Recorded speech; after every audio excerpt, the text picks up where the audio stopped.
नमस्कार, मैं हूं इंद्र मोहन। कुछ ऐसे भी कोरोना वॉरियर्स हैं जिनकी खबरें आपने बहुत कम ही देखी होगी। हमारे एक साथी जो फिलहाल कोरोना पॉजिटिव पाए गए और अस्पताल में उनका इलाज चल रहा है। ये पत्रकार हैं रोहित जुगलान, हमारे साथ काम कर चुके हैं, फिलहाल अस्पताल में हैं, अपनी सेहत का वो ध्यान रख रहे हैं। तो हमने सोचा क्यों ना इनसे आपकी बात कराई जाए और आपको ये भी बताया जाए कि जब इन्हें पता चला कि ये कोरोना पॉजिटिव हैं तो क्या लक्षण थे इनमें और अभी फिलहाल अस्पताल में इनका कैसे इलाज चल रहा है। रोहित, आपका स्वागत है। नमस्कार, मैं रोहित जुगलान। रोहित, मेरा पहला सवाल ये है कि आपको कब पता चला कि आप कोरोना पॉजिटिव हैं? कोरोना पॉजिटिव होने की खबर मिली 18 तारीख को, इसी महीने की 18 तारीख को। और 18 तारीख आई थिंक तकरीबन 12 साढ़े 12 बजे का वक्त था जब ऑफिस की तरफ से एक एक जिनके भी टेस्ट हुए थे उनको एक एक करके कॉल जाने लगा। और जिन लोगों की नेगेटिव रिपोर्ट थी उनको कॉल नहीं गया, जिन लोगों की पॉजिटिव रिपोर्ट थी उनको इंडिविजुअली फ़ोन पर इन्फॉर्म करके बताया जा रहा था कि आप कोरोना पॉजिटिव हैं। तो मुझे भी 18 तारीख तकरीबन 12 साढ़े 12 बजे का वक्त था और ये बताया गया कि आप कोरोना पॉजिटिव हैं, एसिम्प्टोमेटिक हैं, यानी किसी तरह का कोई लक्षण नहीं है लेकिन आप कोरोना पॉजिटिव हैं। और माइल्ड केसेस के दो अलग अलग कैटेगरीज हो रही हैं, एक माइल्ड है और एक जो भयानक वाली कैटेगरी है जिसमें आपके पास सिम्टम्स भी हैं और उससे निकलना भी थोड़ा ज़्यादा मुश्किल है as compare to mild symptom. तो वो सीवियर कैटेगरी के अंडर हम लोग नहीं आ रहे हैं, तो ये एक बहुत अच्छी बात है। बट या 18 तारीख सुबह तकरीबन 12:30 बजे एक जेहन में सवाल आता है, पूरा देश डर रहा है फिलहाल जैसे ही लोगों को पता चलता है कि वो कोरोना पॉजिटिव हैं। जब आपके हाथ में यह रिपोर्ट आई थी, आपको फ़ोन करके जैसा आपने बताया कि बताया गया कि आप कोरोना पॉजिटिव हैं, तो क्या आपको उस वक्त डर लग रहा था? क्या कोई सिम्टम्स थे आप में उस वक्त? डर की जहाँ तक बात है, मैं नहीं कहूँगा कि मुझे डर नहीं लगा। स्वाभाविक है, जिस पेंडेमिक से पूरी दुनिया में इतने लोग प्रभावित हैं, इतने लोगों की मौत हो चुकी है और हम दिन प्रतिदिन उन खबरों के साथ लगातार जुड़े हुए हैं और हम उन खबरों को ट्रीट भी कर रहे हैं एज ए जर्नलिस्ट होने के नाते, और उन पर जानकारी भी मंगवा रहे हैं और अलग अलग लोगों से बात भी कर रहे हैं। और हमें पता है कि इसके कॉन्सिक्वेंसेस क्या क्या हो सकते हैं, फाइनल कहाँ तक एक इंसान को ले जा सकता है। तो निश्चित तौर पर डर तो लगा, लेकिन साथ ही साथ ये भी था क्योंकि दूसरा जो सवाल है आपका कि क्या इसमें सिम्टम्स भी थे, तो क्योंकि ये एसिम्प्टोमेटिक केस है, मतलब आजकल के दिनों में ये बहुत ज़्यादा प्रचलित हो गया है कि अब जो एसिम्प्टोमेटिक केस हैं वो बहुत ज़्यादा लोगों को परेशान कर रहे हैं। तो डर लगा, लेकिन क्योंकि एसिम्प्टोमेटिक थे तो लक्षण नहीं है कोई भी। एक और बड़ा सवाल जो दर्शक जानना चाहते हैं, चूंकि आप अस्पताल में हैं, 2 दिनों से आपका इलाज भी चल रहा है, फिलहाल आपको कौन सी दवाएं दी जा रही है, क्या आप ये हमें बता सकते हैं? तो दवाइयों की जो आपने बात कही, एक एसेप्ट्रामाइसिन दी जा रही है, एंटीबायोटिक मेडिसिन दी जा रही है, और सबसे बड़ी दवाई जो है इस वक्त दुनिया में जिसकी चर्चा हो रही है, HCQ हाइड्रोक्लोरोक्विन हमें दी जा रही है। उसके अलावा विटामिन को इन्हांस करने के लिए, खासतौर पर विटामिन C को इन्हांस करने के लिए दवाई दी जा रही है, इम्यूनिटी को स्ट्रॉन्ग करने के लिए दवाइयाँ दी जा रही हैं। इसके अलावा जो एक महत्वपूर्ण चीज़ मैं आपको बताना चाहता हूँ वो ये कि इंस्ट्रूमेंट्स हमें दिए गए हैं। ये थर्मामीटर आप देख रहे हैं मेरे हाथ में, और ये हमें अपना इंडिविजुअल दिया गया है, ये पर्सनल है। इसके अलावा ये एक पल्स ऑक्सीडू है जिसमें आपका जैसे मैं ये बटन दबाऊंगा तो ये इसमें जस्ट एक इस तरह से फिंगर इंसर्ट करनी है आपको, और ये जो है ये आपका हार्ट बीट बताएगा 1 मिनट में। जो आम औसत जो दिल की गति होती है वो 72 बार होती है, मतलब 72 बार 1 मिनट में धड़कता है एक स्वस्थ आदमी का दिल। तो आपको दोनों चीज़ें बताएगा, प्लस आप कितनी ऑक्सीजन इनटेक कर रहे हैं। जैसे ये जो आप 98 देख रहे हैं, ये अगर 94 से नीचे है तो मुझ में प्रॉब्लम है, लेकिन इस वक्त पे ये 98 है और मेरा दिल भी इस वक्त पे ठीक गति से धड़क रहा है। तो ये आपको लगातार चेक करना है, ये हमें एडवाइस किया गया है। तो ये है, प्लस इसके अलावा BP मीटर हमें दिया गया है, और ये थर्मामीटर, जस्ट आपको एक बटन दबाना है इसका। ये यहाँ पर आप ये बटन देख रहे हैं, ये साउंड करेगा एक, आप इसको यहाँ पर लगाएंगे और उसके बाद जैसे ही ये बीप साउंड कर लेगा। तो ये बहुत एक इम्पॉर्टेंट चीज़ें हैं जो आपको अपने पास रखनी है, खास तौर पे इस समय में। तो ये जहाँ तक ट्रीटमेंट की बात है वो इस तरह से हो रहा है। एक और सवाल, चूंकि लगातार WHO की तरफ से या अलग अलग लोगों की तरफ से ये कहा जा रहा है कि आप ये खाएं तो आप ठीक रहेंगे, आप वो खाएं तो आप ठीक रहेंगे, या आप कुछ चीज़ों को अवॉइड करें। क्या आप मुझे ये बता सकते हैं कि अस्पताल में आपको खाने में या आपकी डाइट में किन किन चीज़ों को शुमार किया गया है और किन चीज़ों को आपको फिलहाल मनाही है कि आप फिलहाल नहीं खा सकते?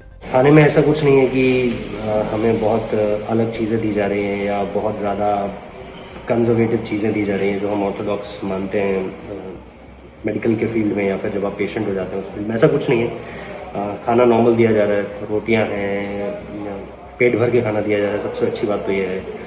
और दाल सब्जी, सलाद में खीरे दिए जा रहे हैं, तो वो चीज़ है। चावल खाने के लिए मना किया गया है। कोई भी ऐसी चीज़ जो आपके गले में प्रॉब्लम क्रिएट कर सकती है उसके लिए मना किया गया है, जैसे दही हो गई, कोई भी ऐसी ठंडी चीज़ हो गई। ठंडा पानी पीने के लिए मना किया गया है। यहाँ तक कि डॉक्टर्स ये भी कह रहे हैं कि आप नॉर्मल पानी भी मत पीजिए जो कि बिल्कुल रूम टेम्परेचर पर होता है, उसे भी अवॉइड कीजिए। गर्म पानी पीजिए सिर्फ, लेकिन उससे ये होगा कि आपके गले में वो सूखेगा बहुत जल्दी, प्यास आपको ज़्यादा लगेगी, तो वो कोई दिक्कत नहीं है। प्यास आपको लगे जितनी बेहतर हो। पानी ज़्यादा से ज़्यादा पीजिए, कोशिश कीजिए आपकी बॉडी ज़्यादा से ज़्यादा हाइड्रेटेड रह सके। तो खाने में ऐसी कोई मनाही नहीं है। ठंडी चीज़ मत खाइए जो आपके गले को पकड़ ले। विटामिन सी संतरे में होता है, लेकिन संतरा फिर ठंडा भी होता है, तो दोनों चीज़ आपको देखनी पड़ेगी कि आप विटामिन सी को एनहांस ज़रूर करना है। ऑरेंजेस को कहा गया है लेने के लिए, लेकिन उसकी जगह पे आप नींबू ले सकते हैं, तो ये आप ज़रूर कर सकते हैं। एक और बड़ा सवाल, आपको फिलहाल जी सर। कितने दिनों तक अस्पताल में रहना है ये तो नहीं पता, लेकिन जैसा हम जानते हैं कि आप क्रिकेट प्लेयर भी रहे हैं, तो उम्मीद करते हैं कि आप जल्दी ही अस्पताल से अपने घर वापस आ जाएंगे स्वस्थ होके। लेकिन फिर भी फिलहाल अस्पताल में चूंकि आप रात दिन लगातार बैठे हुए हैं, टाइम पास करने के लिए आप क्या कर रहे हैं? टाइम पास के लिए तो बहुत सारी चीज़ें नहीं हैं यहाँ हमारे पास, लेकिन कुछ किताबें मैं अपने साथ लाया था। जैसे मुझे पता चला कि मैं अब अच्छे खासे दिनों के लिए एक कैद में जाने वाला हूँ, तो ये किताब है मेरे पास। राजदीप सरदेसाई की किताब है 2019 हाउ मोदी वॉन इंडिया। तो ये किताब है मेरे पास यहाँ पे। इसके अलावा मैं आपको दिखाता हूँ, इसके अलावा जो मेरे पास किताबें हैं उनमें मैं ये जो एक ऑटोबायोग्राफी है an unsuitable boy, Poonam Saxena की है, करण जौहर पे, ये मैं इसलिए पढ़ रहा हूँ क्योंकि इसमें बहुत सारी ऐसी बातें कही गई है। ऐसा नहीं है कि मैं करण जौहर की जर्नी से बहुत फैसिनेट हूँ, लेकिन इस किताब में कई किस्से हैं भारतीय फिल्मों के और उस दौर के, जिस दौर की फिल्में देख के मैं बड़ा हुआ। मतलब मेरे बचपन के दिनों की फिल्मों में के बहुत सारे किस्से हैं इस पर, तो वो मैं इसलिए पढ़ना चाहता हूँ। ये जितेंद्र कुमार सोनी की कविता परस्पर है, ये कविताओं का संग्रह है, बहुत शानदार। इसे मैं फिलहाल इसे पढ़ रहा हूँ अभी जब आपसे बात कर रहा हूँ। और ये एक कॉपी है मेरे पास जिस पर मैं लिखता रहता हूँ, अपने अनुभव लिखता रहता हूँ, तो इस तरह से टाइम पास हो रहा है। इसके अलावा मैं नेटफ्लिक्स भी यूज़ कर रहा हूँ, जिसमें मैं द लास्ट डांस, एक बास्केटबॉल पर बहुत शानदार डॉक्यूमेंट्री है, ये वो देख रहा हूँ। तो ये सारी चीज़ें हैं टाइम पास के लिए। और गेम वेम खेल रहे हैं, गाने सुन रहे हैं, फिल्म देख रहे हैं। ऑब्वियसली जो हर आदमी कर रहा है इस वक्त वो ज़रूर कर रहे हैं। एक और सवाल है मेरा कि जी, अस्पताल में क्या आपके साथ कितने मरीज़ हैं वहाँ पर, और क्या मरीजों के बेड के बीच में भी सोशल डिस्टेंसिंग का पालन किया जा रहा है? तो हमारे साथ इस वक्त पे अगर मैं एक वार्ड की बात करूं तो 6 लोग हैं। सोशल डिस्टेंसिंग का पालन हो रहा है और चीज़ें बेहतर है।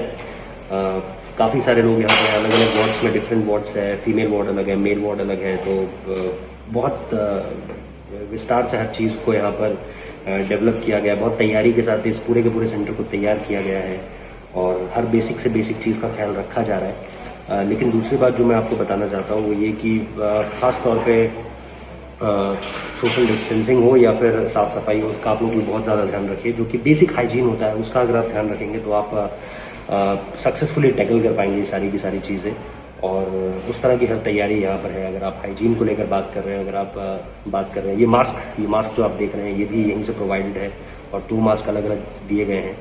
तो ये चीज़ें हैं, तो हाइजीन का भी ध्यान है। और कुल मिला के हम 6 लोग हैं। वैसे जी का जो आपने केस, क्योंकि मैं जी न्यूज़ से हूँ, तो आप जानते हैं कि ये ऑलमोस्ट 30 केसेस हो चुके हैं आप। तो जी रोहित जी, अस्पताल ने आपको क्या एहतियात बरतने के लिए फ़िलहाल कहा है कि आप इन एहतियात को लगातार बरतें, चाहे आप अस्पताल में रहें या इसके बाद आप घर ही क्यों ना चले? अस्पताल ने जिन एहतियातों को बरतने के लिए कहा है उसमें वही सारी चीज़ें हैं कि ठंडी चीज़ें अवॉइड कीजिए, खाना बहुत ज़्यादा मोबाइल का यूज़ भी मत कीजिए, सोइए टाइम से, क्योंकि जितना ज़्यादा आप सोएंगे उतनी आपकी इम्यूनिटी बेहतर होती है। तो अच्छी एक हेल्दी स्लीप लीजिए, मोबाइल कम से कम यूज़ कीजिए। उन्होंने किताबें पढ़ने के लिए कहा है, इसीलिए ये जो मेरे पास पूरा का पूरा कनेक्शन है ये मेरी बहुत मदद कर रहा है और मैं सही तरीके से पालन कर पा रहा हूँ जो भी वो लोग कह रहे हैं। गर्म पानी, जैसा मैंने सब कुछ आपको बताया, तो वही सारी चीज़ें हैं जो बेसिक चीज़ें आप एज अ प्रिकॉशनरी मेजर लेते हैं जब आपको ठंड लगी होती है, जब आपको खांसी जुकाम होता है, ठीक उसी तरह के प्रिकॉशंस हैं और वही लेने के लिए कहा गया है। तो ये सारी चीज़ें हमें एडवाइस की गई हैं और अपना ध्यान रखने की बहुत बहुत बात यहाँ पर लगातार कही जा रही है, क्योंकि डॉक्टर्स भी उस पर पूरा का पूरा कंट्रीब्यूट कर रहे हैं। एक और बड़ा सवाल, चूंकि आप में कोई लक्षण नहीं था, ऐसे में जो लोग भी आपसे संपर्क में आए हैं उनके लिए आपको अथॉरिटी ने क्या कहा है या उन तक आपने क्या मैसेज पहुंचाया है?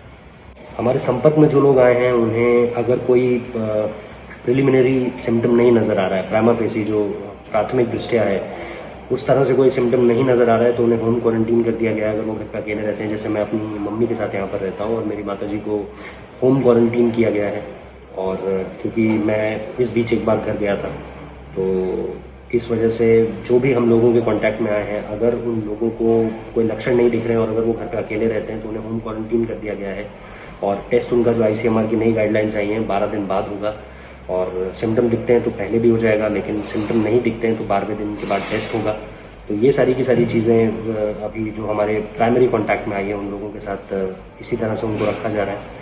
और अगर उनमें लक्षण दिखाई दे रहे हैं तो टेस्ट है, और अगर टेस्ट पॉजिटिव आता है तो इसी तरह से वो अस्पताल में होंगे। तो ये सारी की सारी चीज़ें फॉलो करने के लिए कहा गया है। रोहित जुगलान, आप मीडिया वॉरियर्स हैं जी। ऐसे में जो साथी रात दिन खबर पहुंचाने के लिए काम कर रहे हैं उनके लिए आप क्या कहना चाहिए? मीडिया वॉरियर नाम देने के लिए शुक्रिया। और क्योंकि मैं देख रहा हूँ ये चीज़, मीडिया के लोग या मीडिया से बाहर के भी लोगों, मीडिया को उस तरह से एक वॉरियर नहीं माना जा रहा है। इसमें डॉक्टर्स की बात कर रहे हैं, बिल्कुल की जानी चाहिए। पुलिस वालों की बात कर रहे हैं, बिल्कुल की जानी चाहिए। नर्सिंग स्टाफ की बात हो रही है, एम्बुलेंस में जो ड्राइवर, हम बहुत क्लोजली, अब तो हम मतलब फर्स्ट आई इंसिडेंट आपको बता रहा हूँ, फर्स्ट हैंड एक्सपीरियंस आपके साथ शेयर कर रहा हूँ कि जो लोग हैं असल में वॉरियर, उनका काम अब देखने को मिल रहा है। और अब तक सिर्फ वो किसी से सुनकर हम रिपोर्ट लिखते थे, अब देखकर जो भी लिखेंगे वो लिखेंगे। लेकिन मीडिया वॉरियर, मीडिया वालों को इस तरह की इम्पोर्टेंस नहीं दी जा रही है, जो कि मुझे लगता है मिलनी चाहिए।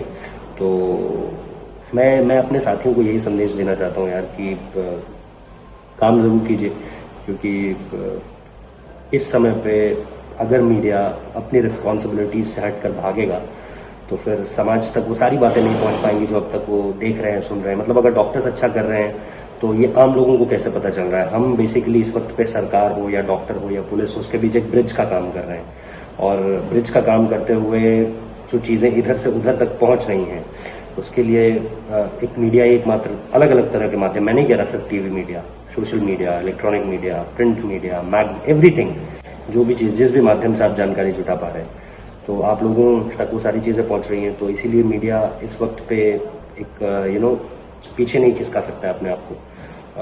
पूरे एहतियात बरतिए, पूरे ग्लव्स का इस्तेमाल कीजिए, बाहर मास्क का इस्तेमाल कीजिए, हर तरह से अपने आप को सुरक्षित रखिए और अपना काम जरूर कीजिए, क्योंकि बहुत ज़रूरी है इस चुनौतीपूर्ण वक्त में। मुझे नहीं पता कि मीडिया का कोई स्वर्णिम दौर था या नहीं था, लेकिन ये सबसे चुनौतीपूर्ण दौर है, तो इसमें हम पीछे नहीं हट सकते और अपने काम को उसी तरह से अंजाम देते रहिए जैसे आप अब तक देते आए थे। मैं भी यहाँ से जैसे ही लौटूंगा, इस लड़ाई को जीत कर जैसे ही लौटूंगा, मैं फिर एक बार फ्रंट लाइन वॉरियर की तरह काम करता नजर आऊँगा। तो मैं अपना ध्यान रख रहा हूँ, आप अपना ध्यान रखिए और बस वो दुआ में याद रखिए। ये थे हमारे साथ रोहित जुगलान। उम्मीद करते हैं कि जल्द ही स्वस्थ होकर ये वापस अपने काम पर लौट सकेंगे। ये हमारे मीडिया साथी हैं जो लगातार इस कोरोना के संकट के समय में भी आप तक खबर पहुंचा रहे थे, लेकिन फिलहाल कोरोना पॉजिटिव हो गए हैं, अस्पताल में हैं, अपना इलाज करा रहे हैं और उम्मीद करते हैं कि जल्दी स्वस्थ होकर वापस अपने काम पर लौटेंगे।